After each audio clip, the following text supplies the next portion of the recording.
నెల్లూరులో ఆటో కార్మికులు తమ ఉపాధి కోసం కలెక్టర్ను ఆశ్రయించారు. సర్వోదయ కాలేజీ కొత్త భవన నిర్మాణం కోసం కాంపౌండ్ను తొలగించడంతో అక్కడ ఉన్న బీఎంఎస్ ఆటో స్టాండ్ కూడా తొలగించారు. దీంతో సుమారు 40 మంది ఆటో కార్మికులు వారి కుటుంబాలు జీవనోపాధి కోల్పోయే పరిస్థితి ఏర్పడిందని వారు ఆవేదన వ్యక్తం చేశారు.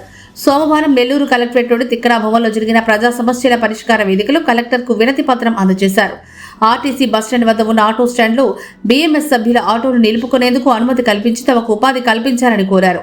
ఈ కార్యక్రమంలో బీఎంఎస్ జిల్లా ప్రధాన కార్యదర్శి సుధాకర్, జిల్లా అధ్యక్షుడు మన్నెం రాము, ట్రెజరర్ చిన్నయ్యతో పాటు ఆటో యూనియన్ నాయకులు, సభ్యులు పాల్గొన్నారు.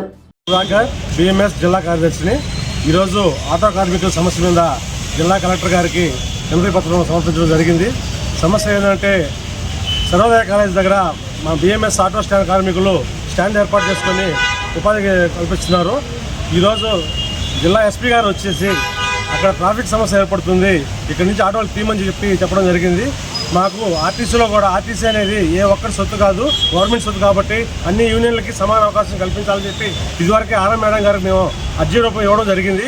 కానీ ఆర్ఎం మేడం ఇదివరకు ఎన్నోసార్లు ప్రయత్నం చేసినా కూడా ఆ అర్జీని పక్కన పెట్టేసి ఓన్లీ ఒక సిఐటి యూనియన్ వరకే ఉమ్ముగా వస్తుంది.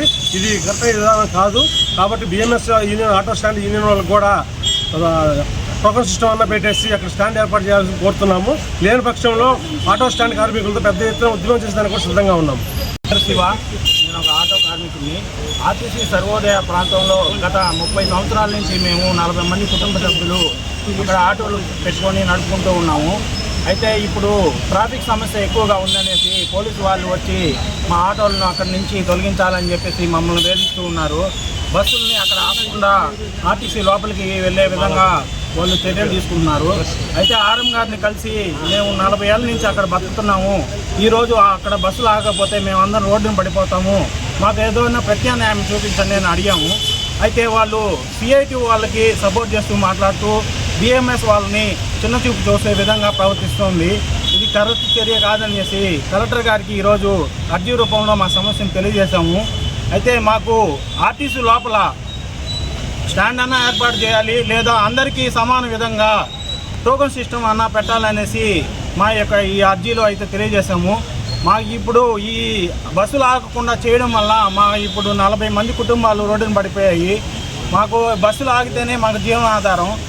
దయచేసి అర్థం చేసుకుని కలెక్టర్ గారైనా దీని మీద చర్య తీసుకొని మాకు ఆర్టీసీ లోపల స్టాండ్ అన్నా ఏర్పాటు చేయాలి, లేకపోతే టోకన్ సిస్టమ్ పెట్టి మాకందరికీ బతుకు తెరువు కల్పించాలనేసి, సమన్యాయం చేయాలనేసి ఈ సభాముఖంగా మేము తెలియజేసుకుంటున్నాం.